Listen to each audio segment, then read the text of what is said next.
Baik, Assalamualaikum warahmatullahi wabarakatuh.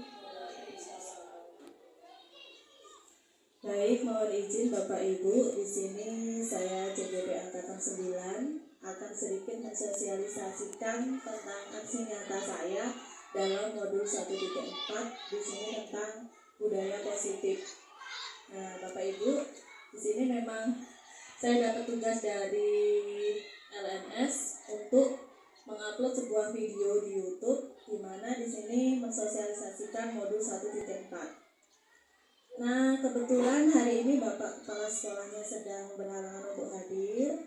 Jadi kemarin saya juga sudah meminta izin Bapak Ibu dan Kepala Sekolah juga menyetujui untuk saya mengadakan sosialisasi ini. Baik, Bapak Ibu, di sini tentang budaya positif. Apa yang terbesit dalam pikiran Bapak Ibu tentang budaya positif? Apa Bu? Sebelum kita masuk ke materi. Tentunya kebiasaan-kebiasaan baik positif ya. Nah, di sini Bu, dalam aksi nyata saya, latar belakangnya yaitu tujuan pendidikan menurut Ki Hajar Dewantara adalah menuntun segala kodrat yang ada pada anak agar mereka dapat mencapai kebahagiaan setinggi-tingginya baik sebagai manusia maupun sebagai anggota masyarakat. Nah, dalam pendidikan guru penggerak ini Bapak Ibu, sebelumnya saya belum paham intinya mengajar yang baik itu seperti apa. Setelah saya mengikuti pendidikan guru penggerak ini, banyak sekali pengalaman yang saya dapatkan, terutama pengalaman-pengalaman berdasarkan pemikiran Ki Hajar Dewantara. Jadi sebenarnya dalam pemikiran Ki Hajar Dewantara ya Bu, kita sebagai guru dalam kelas itu bukan sebagai senternya. Senter kita dalam belajar di dalam kelas itu adalah siswa. Jadi semua pembelajaran harus berpihak kepada siswa. Nah, di sini ada pun tujuan aksi nyata yang saya buat. Yang pertama, menumbuhkan karakter murid melalui budaya positif di kelas, menumbuhkan sikap tanggung jawab, menumbuhkan rasa saling menghargai diri sendiri dan orang lain. Yang mana dalam tolak ukur terciptanya merdeka belajar, peserta didik menjalankan kesepakatan kelas tanpa tekanan, terjalin komunikasi aktif, terjadinya kolaborasi warga sekolah untuk mewujudkan budaya positif. Tentunya dalam kegiatan sehari-hari kita sudah menerapkan ya Bapak Ibu budaya positifnya. Iya. Dalam hal apa? Misalnya Bu, budaya positif kebiasaannya sudah kita lakukan.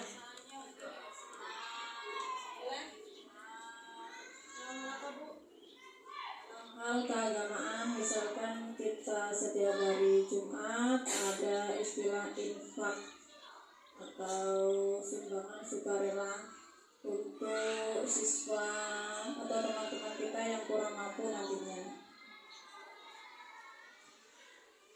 Jadi itu mengajarkan kepada siswa untuk kita saling berbagi dengan sesama. Selain itu untuk pembelajaran di dalam kelas, gimana Bu budaya positifnya? Misalnya saat masuk kelas terbiasa bersalaman, berjabat tangan, baik,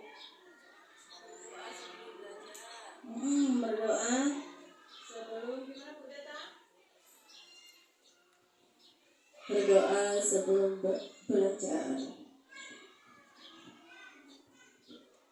Selain itu mungkin melakukan literasi, Bapak Ibu ya, literasi membaca.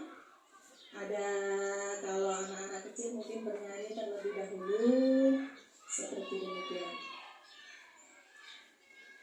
Nah, yang selanjutnya pelaksanaan aksi nyata. Yang pertama, saya menyusun sebuah keyakinan kelas. Jadi Bapak Ibu, di sini saya baru mengenal keyakinan kelas ini ya pada kegiatan pendidikan guru penggerak ini. Pada awalnya saya juga tidak tahu, yang saya tahu peraturan kelas. Peraturan yang saya buat untuk siswa-siswa saya.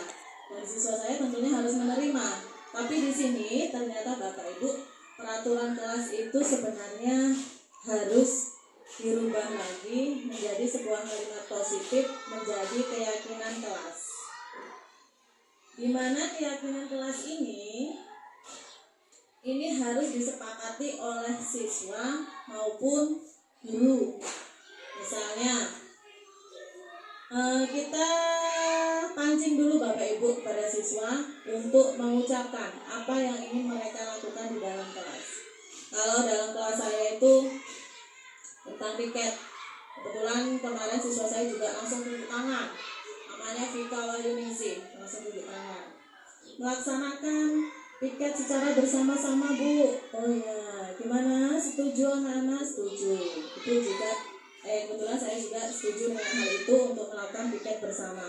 Nah, itu salah satu contohnya Bapak Ibu. Jadi kita jangan menekankan pada anak-anak kalian harus piket setiap hari. Nah, itu jangan seperti demikian ya Bu. Kita tanyakan dulu pada anak apa yang mereka inginkan. Intinya kita menuju ke merdeka belajar di sini. Semua mengarah kepada anak. Jadi bukan kehendak kita. Kalau saya ya Bu, mungkin ibu-ibu enggak. Kalau saya merasa dulu itu semua harus nurut dengan saya. Ternyata itu kurang tepat. Jadi malah justru kita harus sekarang berpihak kepada murid, kepada anak. Nah, ini kegiatan pengembasan saya lakukan pada hari ini, hari Kamis, tanggal 19 Oktober tahun 2023. Konsep kunci yang pertama, perubahan paradigma belajar. Nah, ini bisa kita lakukan saat belajar di dalam kelas, Bapak Ibu ya. Jadi saat belajar di dalam kelas kita jangan terlalu kita yang menjadi senternya. Kita biasakan siswa yang menjadi senter pembelajaran.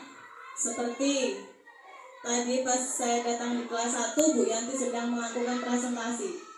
Anak kelas 1 saja sudah mampu melakukan presentasi tadi ya. Sama Bu Yanti di kelas saya seperti di kelas 6 itu sekarang ini saya pusatkan untuk belajar berkolaborasi dengan teman.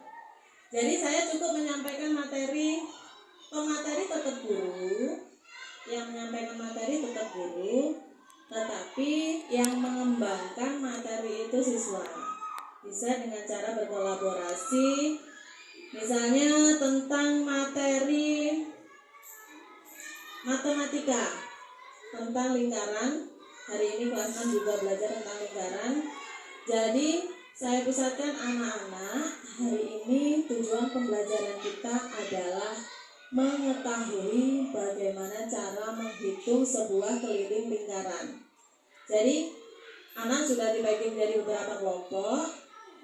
Intinya tentang itu silahkan kalian diskusikan bagaimana caranya. Setelah mereka berdiskusi, lalu mereka melakukan presentasi ke depan kelas. Nah, di situ siswa yang lain, kelompok yang lain bisa bertanya jawab, bisa bertanya dan yang presentasi menjawab. Nah, di situ secara tidak langsung Bapak Ibu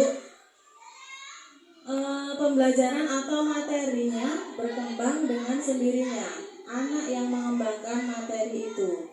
Jadi kita tinggal mengontrol mereka. Baik, dalam disiplin positif. Atau mungkin sudah ada yang menerapkan hal seperti itu dalam kelas Bapak Ibu?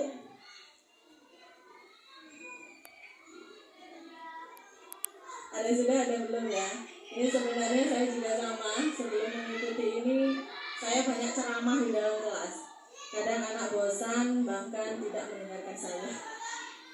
Tapi alhamdulillah sekarang sudah lebih membaik dengan saya lakukan kolaborasi.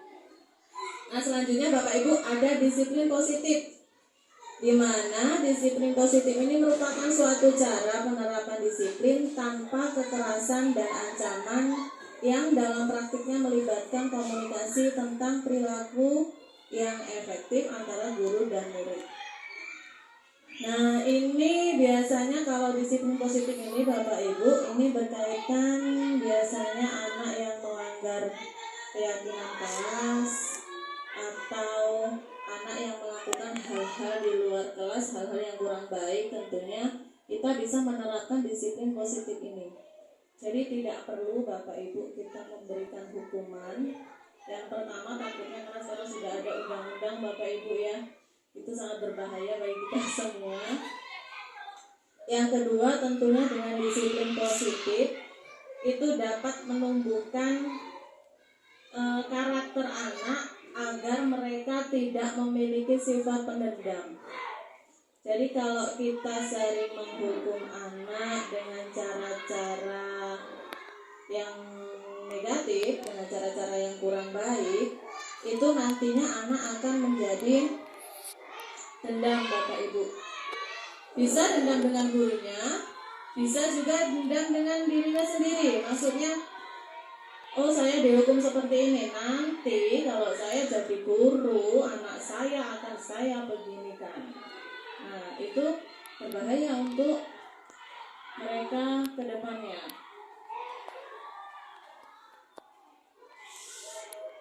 Nah, yang selanjutnya ada motivasi perilaku manusia. Diana Gosen itu menyatakan ada 3 motivasi perilaku manusia. Yang pertama, untuk menghindari ketidaknyamanan atau hukuman. Tentunya manusia seperti itu ya Bu, berusaha untuk menghindar dari ketidaknyamanan atau hukuman. Yang kedua, mendapatkan imbalan atau penghargaan dari orang lain.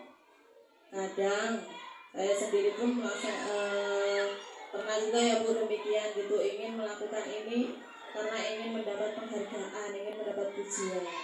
Setiap manusia pasti pernah. Nah, yang ketiga, untuk menjadi orang yang mereka inginkan dan menghargai diri sendiri dengan nilai-nilai yang mereka percayai. Nah, di sini kebutuhan dasar manusia. Kebutuhan dasar manusia ada 5 Ibu. Apa Bu? Terhadap hidup, sayang dan rasa diterima, terus perasaan, kebebasan, kesenangan. Baik, kebutuhan dasar manusia ada dalam 5 hal tersebut. Kebutuhan bertahan hidup. Dalam kebutuhan bertahan hidup ini tentunya berkaitan dengan apa Bapak Ibu? Yang terbesit dalam pikiran Bapak Ibu apa kalau kebutuhan bertahan hidup? Makan. Yang paling penting apa Bu? Duit kalau saya ya. Duit. Makan, minum. Itu kebutuhan untuk bertahan hidup. Kalau kasih sayang dan rasa ingin diterima,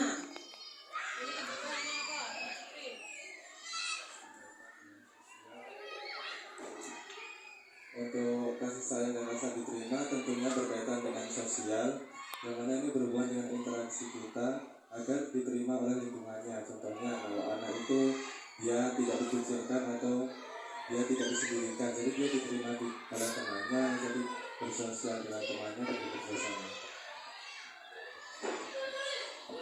iya, di situ.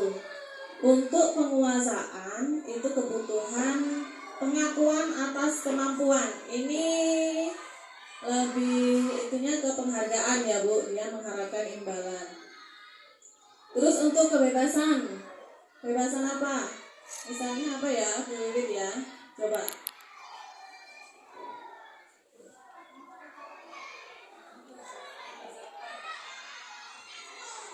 Kebebasan untuk berpendapat, mengeluarkan pendapatnya.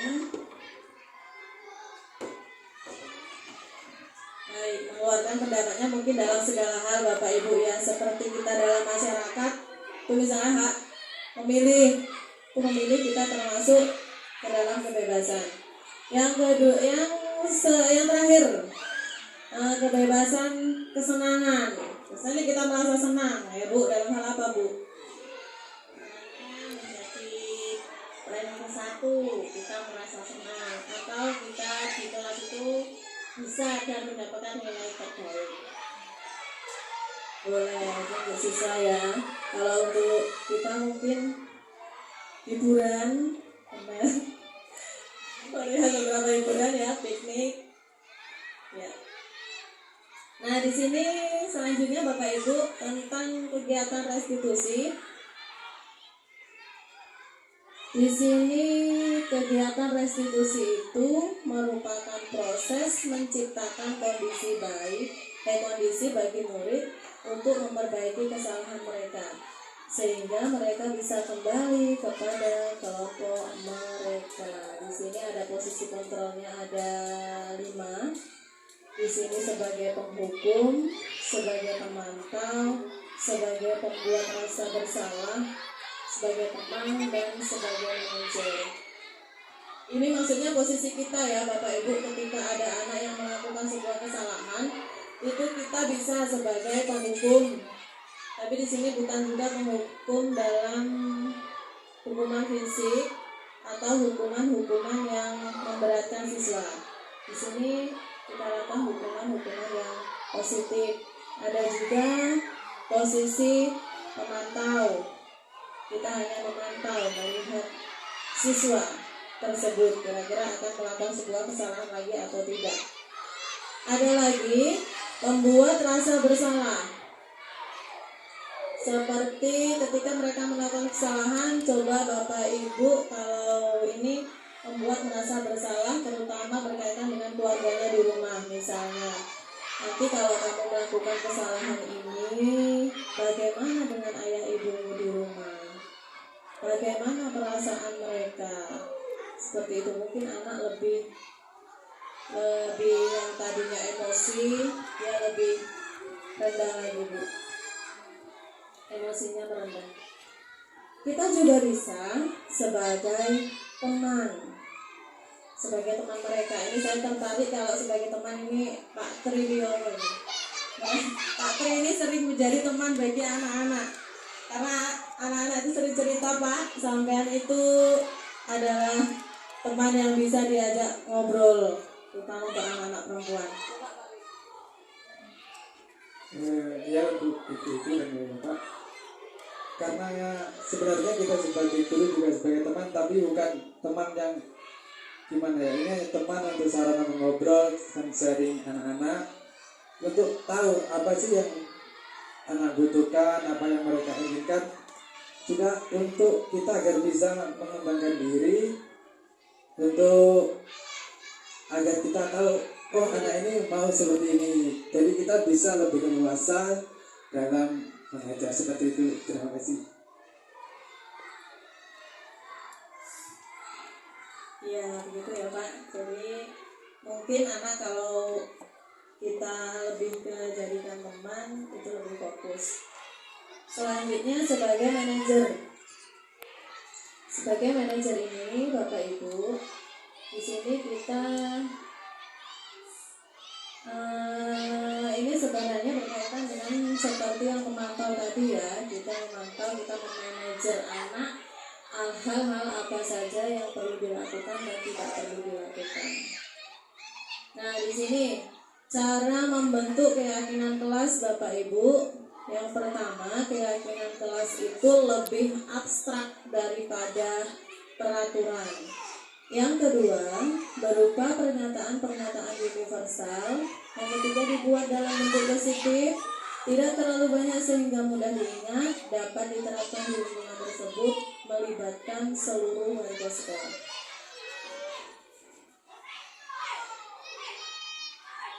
Nah, segitiga restitusi ini, Bapak Ibu, kemarin saya juga dapat tugas untuk membuat video dalam segitiga restitusi. Itu sudah saya laksanakan dan sudah saya upload ke YouTube.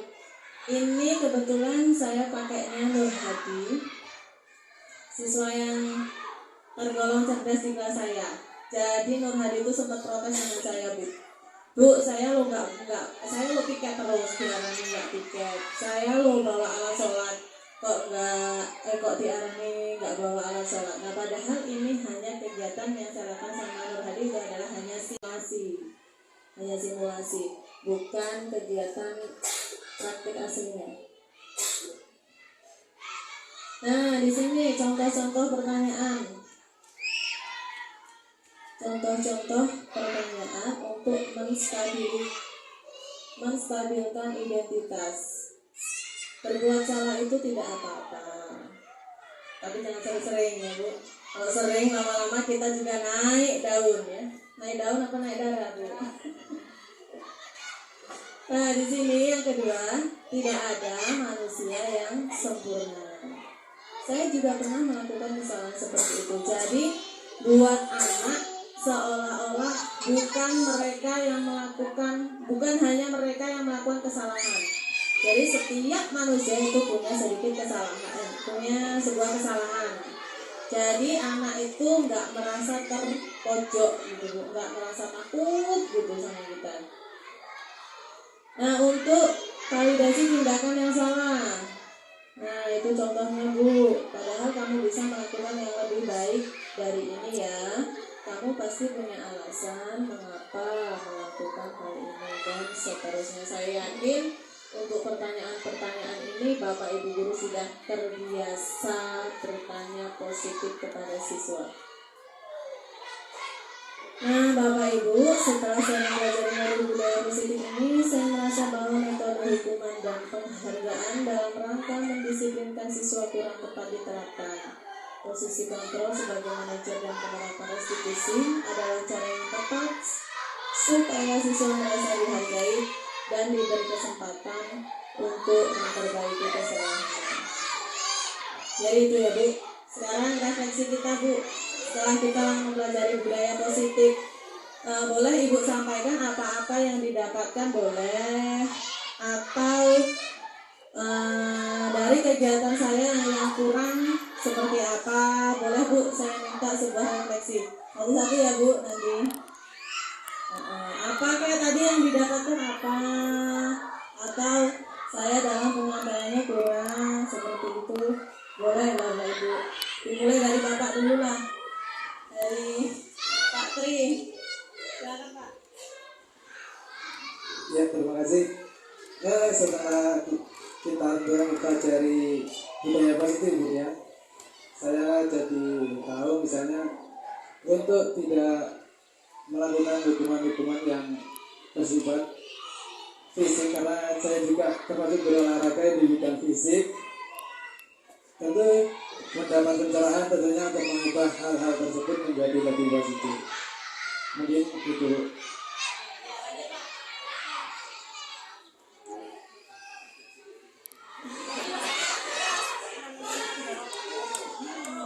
Baik, di sini saya hanya sedikit menambahkan saja. Jadi dengan adanya pemaparan tadi, kita tahu ternyata banyak sekali miskonsepsi yang terjadi di lingkungan kita, terutama dalam kegiatan belajar mengajar. Dalam hal misalnya seperti yang disampaikan oleh Mbak Tri tadi, dalam hal hukuman misalnya. Jadi masih terkadang ada hukuman-hukuman yang kita berikan yang ternyata kurang pas dalam pandangan saat ini, sehingga mungkin untuk selanjutnya dapat kita perbaiki secara perlahan dan bertahap tentunya, agar pembelajaran yang kita laksanakan itu bisa lebih baik lagi. Mungkin hanya itu.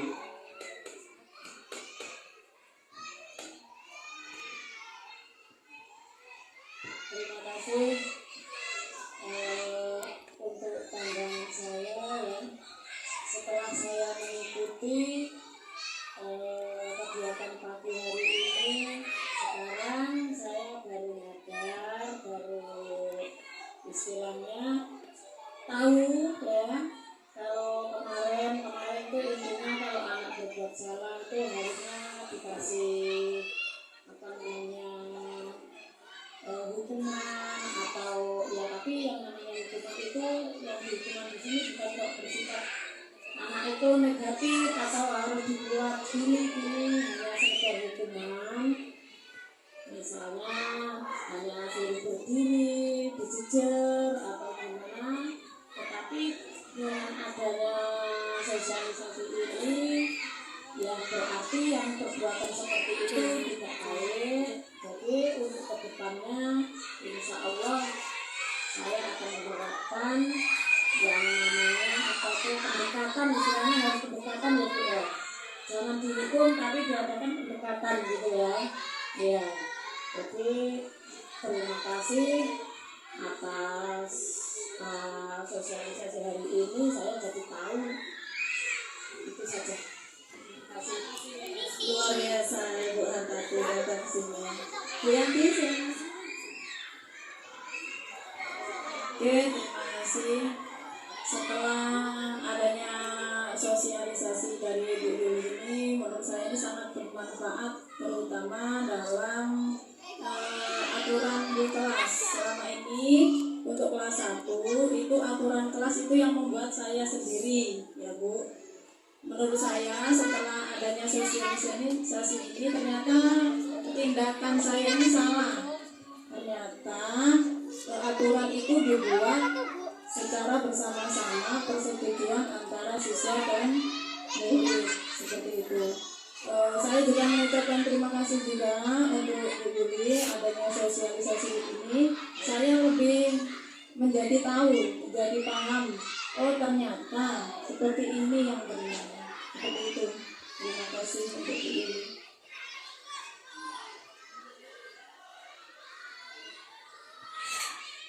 Terima kasih untuk Bu Yuli sebagai guru penggerak. Saya baru menyadari bahwa di dalam kelas itu kita mengadakan pembelajaran.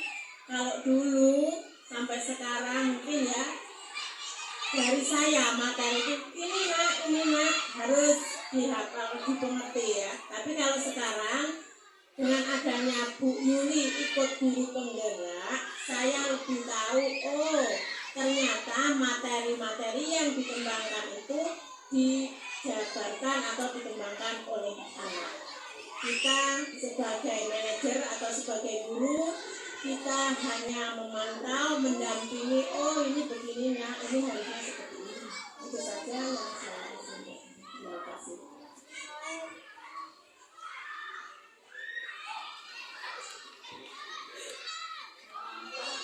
Ya, di sini saya mengucapkan terima kasih kepada Bu Yuli karena dengan adanya sosialisasi ini saya juga baru mengerti tentang adanya budaya positif di kelas.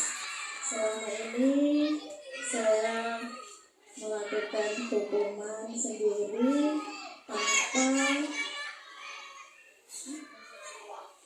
tanpa persetujuan dari murid. Dan dengan adanya sosialisasi dari Bu Yuli, kami jadi mengerti kita harus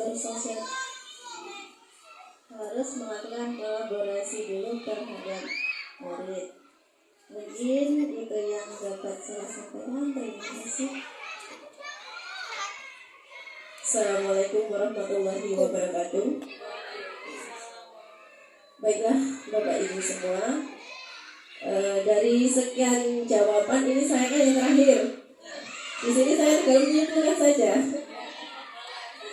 Nah, dari segi intinya apa yang disampaikan oleh Ibu Yuli tadi dalam sosialisasinya ini tentang budaya positif, intinya sosialisasi Ibu Yuli ini menuju ke Merdeka Belajar, bahwasanya pembelajaran itu berpusat pada murid. Misalnya yang sudah disampaikan oleh Bapak Ibu tadi, pertama tadi tentang cara mengajar yang disampaikan oleh Ibu Kaya. Kemudian yang kedua tentang keyakinan-keyakinan yang ada di dalam kelas. Itu semuanya harus siswa itu harus diikut sertakan dalam semua ini. Ya Bu, ya Bapak Ibu, mungkin itu saja yang dapat saya sampaikan. Saya akhiri, wassalamualaikum warahmatullahi wabarakatuh.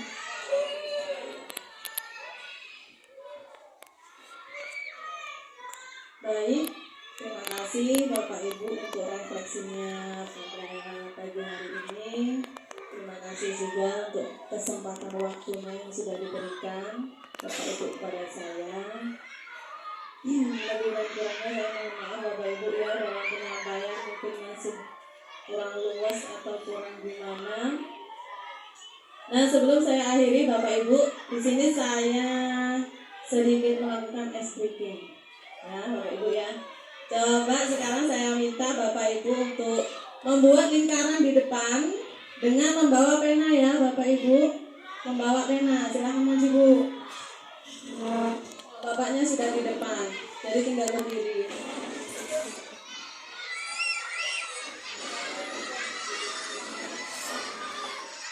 Ayo di sini Bapak Ibu.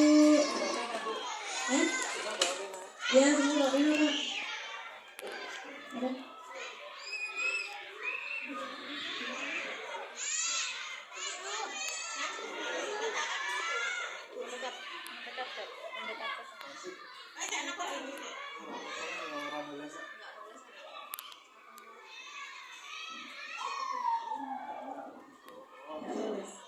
Ya bukan untuk menulis ya Bapak Ibu. Nah di sini Bapak Ibu coba penanya dipegang oleh tangan kiri. Penanya tangan kiri. Tangan kanan berusaha untuk mencabut pena temannya, temannya ada di sampingnya. Nanti ya. Nah, iya. Bagus sekali, kecil-kecil tapi habis ini biar. Jadi nanti Bapak Ibu, saya akan membacakan sebuah cerita. Setiap saya mengatakan harimau, cabut pena teman sebelahnya. Tentunya yang punya pena berusaha untuk apa? Mempertahankan ya. Yang punya pena berusaha untuk mempertahankan. Sudah siap Bapak Ibu ya? Siap, oke. Pada suatu hari di sebuah hutan ada Hari Udin Bu, ada Hari Udin Bu, bukan harimau. Ada Hari Udin sedang berburu kijang. Di tengah hutan ternyata yang ditemui Hari Udin bukan sebuah kijang, namun harimau. Nah, ya. Sudah, siapa yang dapat Bu? Bu Yanti dapat, Bu Deta dapat. Nah, baik.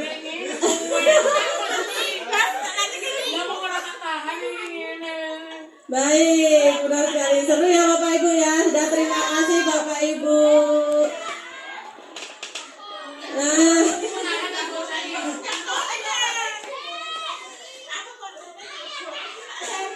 Nah di sini dapat kita simpulkan Bapak Ibu ya. Yang mendapatkan pena itu berarti konsentrasinya tingkat tinggi segini. Tenaganya yang banyak ya. Nah tentunya yang bisa mempertahankan pena berarti apa ya? Keteguhannya, ya, pendiriannya sangat teguh sekali. Nah, baik Bapak Ibu, itu hanya untuk sebuah permainan belaka yang bertujuan agar kita semakin lebih semangat ya Bapak Ibu. Nah baik Bapak Ibu, inilah tadi sosialisasi saya dalam modul 1.4 tentang budaya positif. Terima kasih atas waktunya Bapak Ibu yang sudah disediakan hari ini. Saya akhiri.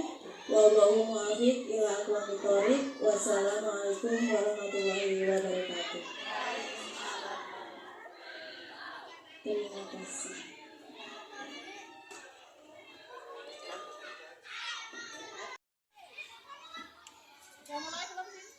Dah.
semangat.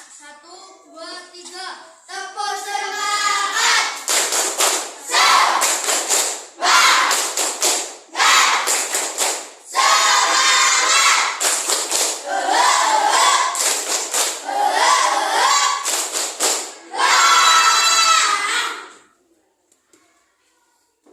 Teman-teman kita menyanyikan lagu Ampar-Ampar Pisah. 1, 2, 3. Ampar-ampar pisah, pisangku belum masak. Masak sebiji diurung bari-bari. Mangga lepok, mangga lepok. Batang kayu bengkok, bengkok dimakan api.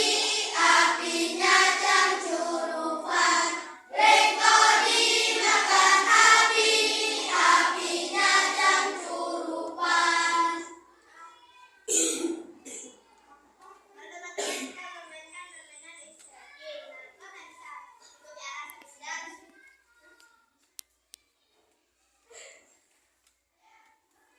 Misalnya rene, masuk rene, rene masuk rene, saya ini masuk rene. Ini lompat, ini ada tidur, masuk enggak tiga.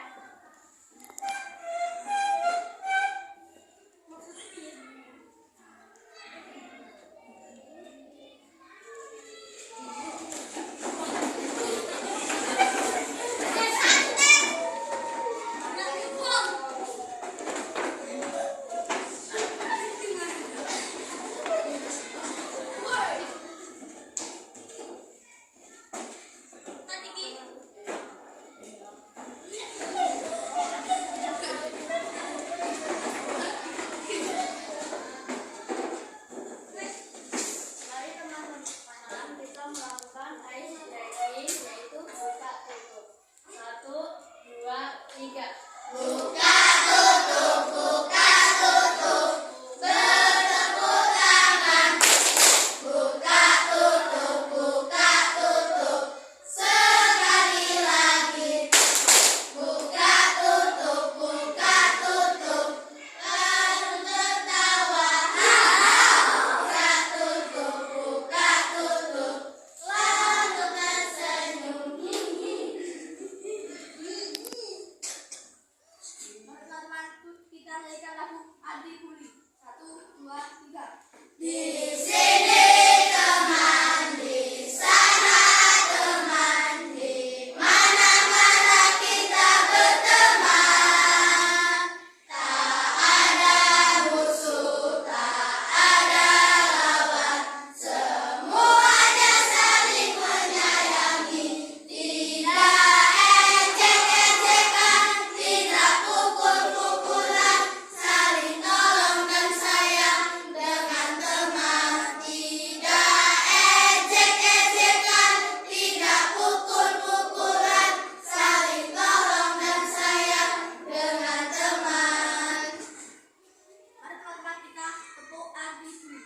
1, 2, 3. Tepuk Adi Buli.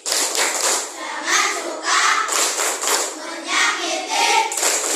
Jangan suka menghakimi. Jangan suka caci maki. Buli, buli, tuh sayangi teman. Yes!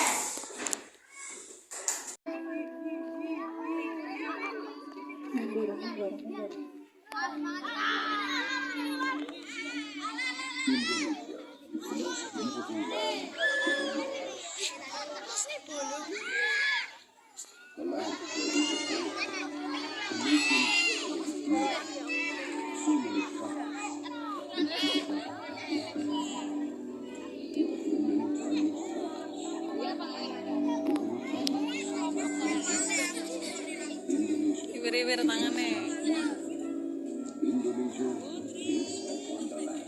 Baru gunungnya Semeru.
Ya, tepuk tangannya yang meriah. Telah kita belajar tadi, sebelum lanjut ke pelajaran berikutnya, terlebih dahulu kita membentuk sebuah keyakinan kelas, ya. Kalau dulu ada aturan kelas, sekarang dari aturan kita rubah menjadi keyakinan. Kalau aturan itu dari ibu ya, dari ibu untuk kalian. Sekarang kalau keyakinan kelas itu persetujuan antara kamu dengan ibu. Jadi kita sama-sama setuju. Coba sekarang kita lihat untuk aturan kelas yang pernah kita buat dahulu. Aturan kelas yang pernah ibu sampaikan ke kalian. Apa yang pertama? Coba dibaca. Menjalankan tugas sesuai struktur organisasi kelas. Yang kedua, hadir dan pulang tepat waktu. Lanjut. Tidak boleh mengeluh saat mengerjakan. Keempat, tidak boleh ikut di dalam kelas. Kelima, saling menghargai dan menyayangi. Jangan mendapatkan kesalahan. 7. Tidak boleh menyukai fasilitas kelas. 8. Lepas satu saat masuk kelas. 9. Membawa alat tulis sendiri-sendiri. 10. Membawa alat sholat saat jadwal sholat.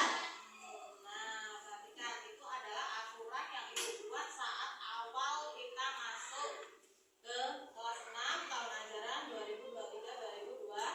Nah, sekarang kita rubah aturan tersebut menjadi sebuah keyakinan kelas. Sebelum masuk ke keyakinan kelas, terlebih dahulu kita rubah peraturan yang ada di kelas 6 menggunakan kalimat positif. Menurut kamu yang pertama ini sudah kalimat positif apa belum? Sudah ya? Sudah bagus. Menjalankan tugas sesuai organisasi, sesuai struktur organisasi kelas. Sekarang hadir dan pulang tepat waktu. Sudah bagus juga ya. Hadir dan pulang tepat waktu. Yang ketiga, tidak boleh mencontek saat mengerjakan. Nah, ini kurang tepat. Kalau tidak boleh mencontek saat mengerjakan, ini kalimatnya belum tepat. Atau bisa dibilang belum positif. Gimana perubahannya? Kira-kira? Yang nomor 1 tadi, yang dapat nomor 1. Gimana perubahannya? Percaya diri dengan jawaban sendiri. Pintar Andi. Percaya diri dengan jawaban sendiri. Nah, dibuat seperti ini jadi lebih positif ya. Kita menerimanya jadi lebih positif. Yang selanjutnya, tidak boleh ribut di dalam kelas. Ini juga kurang bagus, kurang diterima. Yang baiknya gimana? Ayo, siapa yang mau menyebutkan? Suasana kelas kondusif. Ulangi. Suasana kelas kondusif. Iya, suasana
7, menjaga keindahan kelas. Yang ke-8, melepas sepatu saat masuk kelas. 9, membawa alat tulis sendiri-sendiri. 10, membawa alat sholat saat jadwal sholat.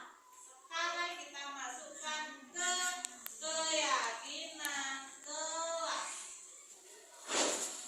Kalau kita menjalankan tugas sesuai struktur organisasi, berarti kita masuk ke keyakinan apa?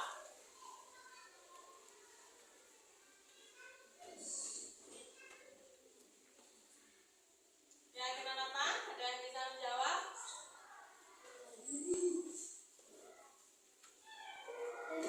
Ya, enak? Berarti yang pertama adalah keyakinan tanggung jawab. Kita grafik masuk ya. Yang kedua, hadir dan pulang tepat waktu. Ini sama dengan percaya diri dengan jawaban sendiri, menciptakan suasana kelas kondusif, saling menghargai dan menyayangi. Ini masuk ke dalam satu kelompok keyakinan. Kira-kira keyakinan apa? Tunjuk tangan yang bisa. Oh, ayo Ara, apa Ara? Keyakinan disiplin. Keyakinan disiplin. Disiplin. Pinter. Yang selanjutnya, yang ketiga, ini juga jadi satu kelompok untuk piket bersama, keindahan kelas, dan melepas sepatu. Masuk ke keyakinan apa kira-kira? Siapa bisa jawab? Boleh. Alma. Keyakinan kebersihan. Keyakinan kebersihan atau bersih ya, kebersihan atau bersih. Nah yang terakhir, membawa alat tulis sendiri-sendiri, membawa alat sholat saat ada jadwal sholat. Ini masuk ke keyakinan apa? Ayunda, ulangi Ayunda. Keyakinan mandiri. Keyakinan mandiri.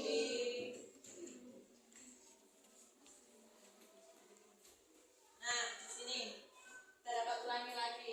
Berarti keyakinan kelas kita ada berapa anak-anak? 4.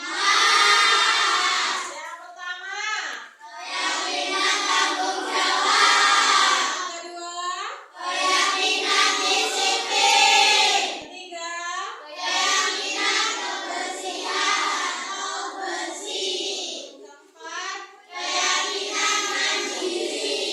Setuju ya? Setuju. Kalian setuju, ibu setuju. Jadi inilah bentuk keyakinan kelas kita. Nanti seandainya ada yang melanggar salah satu keyakinan dari kelas kita, akan melaksanakan kegiatan apa tadi Nur? Restitusi. Iya, kegiatan restitusi. Seandainya ada yang melanggar ya. Kalau tidak berarti bagus, keyakinan kelas akan kita laksanakan bersama-sama.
Azan, sekarang azan.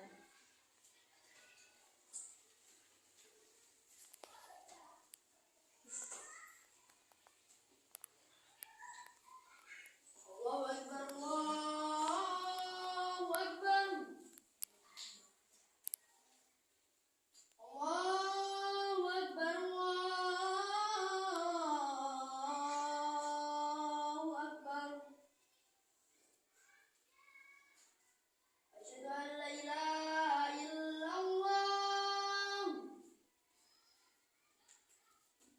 Asyhadu an la ilaha illallah.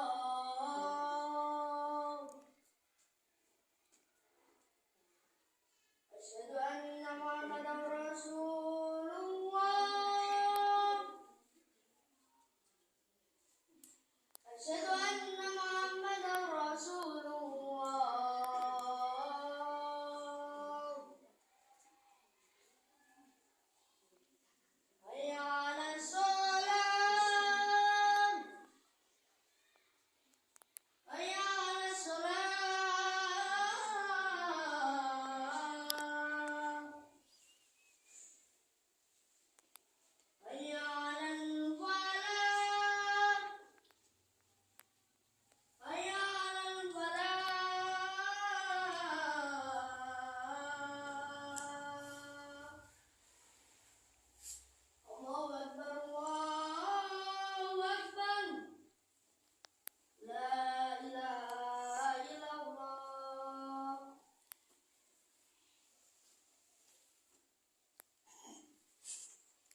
Silakan ujian.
Allahu Akbar, asyhadu an la ilaha illallah, asyhadu anna Muhammadar Rasulullah, ya shalah, ya falah, qad qamatis shalah, Allahu Akbar, la ilaha illallah.